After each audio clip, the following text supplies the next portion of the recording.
का हो बड़की भौजी, कहाँ जाती है? अरे मोर भैया पूछा ना, जाती ना यही लौटी यही बाजारे से। हमारे फुनवा में लाक लागी गर हमर भैया खुलते ना रहा।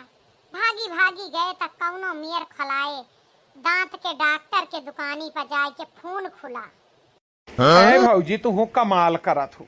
दुनिया के फोन मोबाइल रिपेयरिंग के दुकान पर बनत है, तो हर दांते के डॉक्टर के दुकान पर कैसे बन गया? अरे भैया पूछा ना, जैसे ही लाक करे वाला सिस्टम हुआ था, कोई फेस दिखाई के लाक करा था, कोई अंगुरी के अथा से करा था। हम अपन 3200 दांत दिखाई के लाक लगाई दे रहे।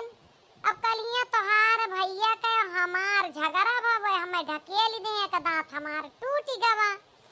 और जैसे दतवा टूटी गा ओकरे बदिया हम दतवा दिखाई तो 31 दांत लिए तो लकवा ही नहीं खुलत रहा। ये भगवान, भैया लोग सोच समझ के फोन में लाक लगावत जाए, ना हमारे भौजी की तरह परेशान हो जाए।